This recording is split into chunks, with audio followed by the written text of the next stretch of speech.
Hey fellas, Onus here, and welcome back to With a Y, and today we have another death battle that I need to cover. This was one I actually had pretty anticipated on the top of my mind. It was Gru versus Megamind, like Gru from Despicable Me versus Megamind from, Megamind. And this one's weird because it's like the first one in a few months that I haven't been like immediately invested in, but have still like seen both the, at least original source material for both the combatants involved. Full spoilers from now on what happens in the fight. Jesus Christ, man, Megamind got dog-walked a lot more than I thought he would, and that's a weird thing to say, considering I feel like it was closer than the explanations made it seem like it would be. Death Battle has been doing this thing that I appreciate, where even if, like, it's a dog walk, in the animation itself, they'll do their best to represent each character and make them look like they had some shit going on. And there was, like, a unique thing with the animation in this one, where it was 3D animated, but they just had a lot more assets that they had to deal with at once. And also, I just don't think there's a physical way you could have done this fight in anything but 3D. Like, it comes from, like, 2 3D animated movies, but each movie, at least for the time that they came out and were pretty highly animated, and there were comedies first and foremost, even if they like had good character development for the respective characters. Now, to be clear, I've only ever seen the first, maybe the second Despicable Me as well, and I've only ever seen the first Megamind. So we're gonna do the usual thing where like I just kind of take what was shown to us on its face and care more about the presentation of this whole thing. And there were just like a lot more gags in how even each character's respective feats were portrayed, but also like just as a normal thing. Like, I love this one frame where Gru's in the goddamn plane with the minions and you just don't even get to see their mouths. Yep, those are real. Super big pillows crash into us. It will be funny. You don't get to do that. Unlucky, but Gru's durability and the minions' near immortality, or total immortality if I'm listening to the Death Battle guys, just wouldn't have made a difference considering like what happened. We had another bit involving Megamind. You are certainly a real supervillain! Yeah, I just fuck with the Sonic Popsicle. The minions are dumb as hell, but to be fair, like, Gru's win, which he did win, like I said, full spoilers at the start, was pretty much entirely contingent on him getting the minions. This was something people were even saying, like, when the fight first got announced as the next matchup. I love how Gru versus Megamind is entirely dependent on if Gru gets the minions or not, and that's the truth of the matter. Like, if Megamind is gonna get his Brainbot fleet and he's gonna have Minion, old chum, singular, as part of the fight, then you need to give Gru his armada of, you know, much more subpar minions who went underground when Hitler was around as an excuse for in canon as to why they weren't working for Hitler, the at the time most evil person in the world. There was another one I liked where I think they were referencing the Mega Minions, which are from a film I just straight up have not seen, and maybe they were animated exactly the same as they were in the movie as they are in the Death Battle, but there's so much dynamic motion in the fight, regardless of how high poly or high res the individual models were. Like, the action itself was well directed and that was really fun to see. But this entire sequence was just like all that like expert motion coming into conflict with the limits of how fucking much those movies originally had going on and trying to replicate what they were doing. Like, this is one of the Mega Minions, I presume, and he just looks like a minion wearing the skin of another minion over top his normal skin. Or it's Homer Simpson reduced to a head but given some MODOK arms and legs in order to pass as a minion when he puts on a normal minion skin. And even if you think that looks uncanny, then just like watch the rest of this clip.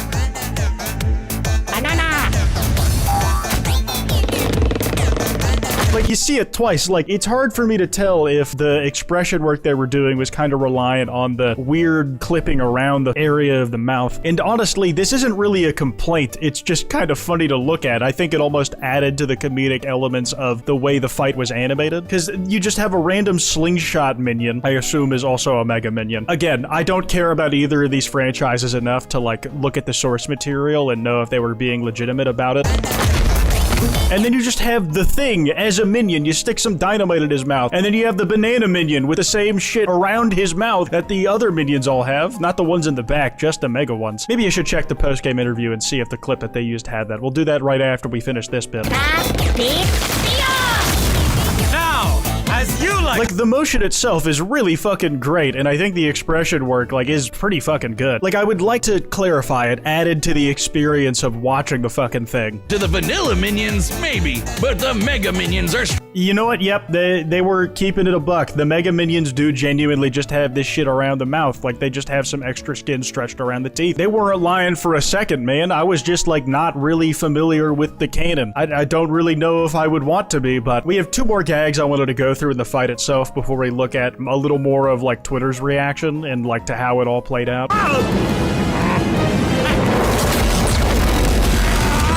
That was Gru just getting hit with the death ray that allegedly killed Metro Man, even though he just used it to fake his death. I didn't watch the Megamind sequel because, honestly, who gave a fuck about any of that? I don't know if he used, like, a special minion that was just able to reflect energy beams, like the one girl from My Hero Academia is able to do with all forms of light, but it was just very funny to me that he sacrificed that motherfucker's life in order to save his. I don't really care if it's in his canon power set that he's able to deflect any sort of laser beams or just tank any amount of damage. I like to imagine him as dead because I don't know what the canon is and I don't need to learn. And the bit that really brings this whole thing together was how Gru actually ended up winning the entire match, because the thing that makes this fight interesting is that these are 2 former supervillains that for their own various reasons came around to the side of do-gooders. For Gru it was being a dad, I guess, and for Megamind it was impressing a girl but realizing that he didn't have to be the bad guy in order to get the reverence that he wanted, or even that just doing the right thing was right. The way they're characterized in this fight is that they think the other one is a supervillain trying to one-up the other, and the last moments of it are at least one of them realizing that, oh shit, wait, why are we even fighting? Remember this, villain!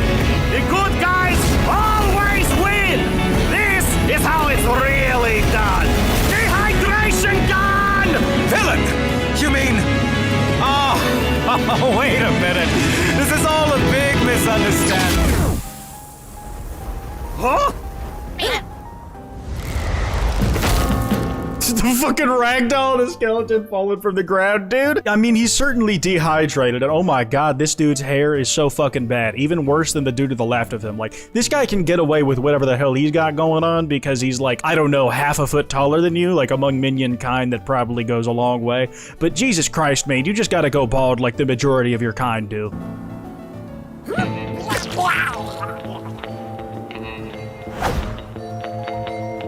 He used Megamind's own weapon against him. It was supposed to be on the dehydration setting where he was going to be revivable. Accidentally killed him to fulfill the criteria of winning a death battle. Using Megamind's own tech against him is very entertaining. I do have to give him that. All work is going to kill me for this.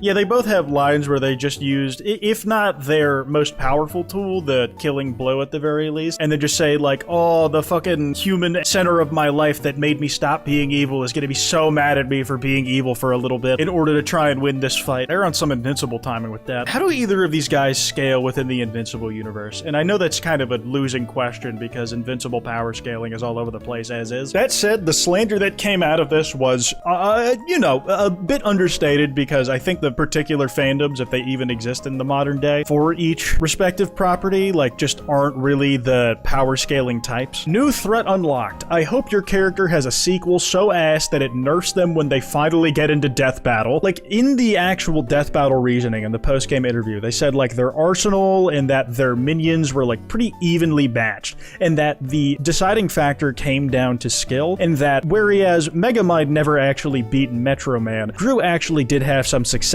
as a villain within his universe before he decided to go to the good side. But a lot of the examples they used for Megamind's poor judgment came from the sequel that physically fucking nobody liked. Like, one of the funniest things I saw was when I googled Megamind looking for takes on this particular situation. At the very top was just Shafrillis going, nah. And pretty famously, this dude had like a, I don't want to call it a crash out, but strong opinions when the Megamind Rules sequel actually came out. Shoot them with a dehydration gun! So shoot them with the gun! I feel like I'm losing my goddamn mind! This is so fucking shitty! I can't take it! Shoot them with the fucking dehydration gun. It is the easiest solution in the whole damn world. The thing with Shifrilus' complaint is that the dehydration gun was a non-lethal way of taking down damn near any enemy that was available in the original Megamind movie, and that he apparently just spent the sequel not doing any of it. Like, you can tell dude's a genuine fan, like he cares about this shit, it means something to him, and then like having to watch him in the sequel just get stupider. Maybe he got complacent being a hero and just doing fucking nothing with it. It actively killed his chances within this death battle because it's technically part of the new canon.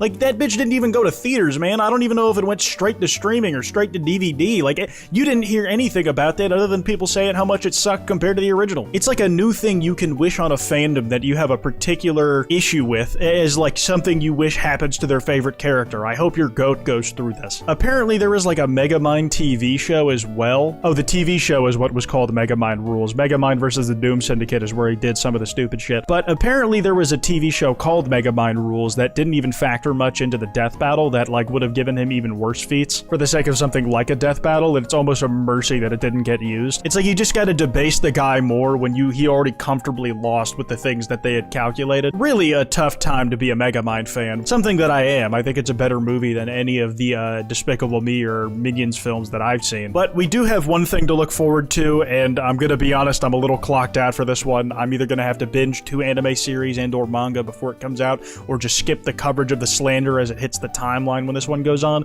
We got Yuji from Jujutsu Kaisen versus Denji from Chainsaw Man. Just a lot less hype for me on this front because I have not really gotten too far into either of these series. I've like seen a few episodes of Chainsaw Man and liked it, but I just did the ADHD thing where you clock out without even meaning to, even if you like the thing that you're clocking out of. I think that's all I got for today. Let me know what you guys thought of the death battle. Be sure to follow me on Twitter at @withany. That email's in the description if you guys want to send me any video topics. Anyways, piss off.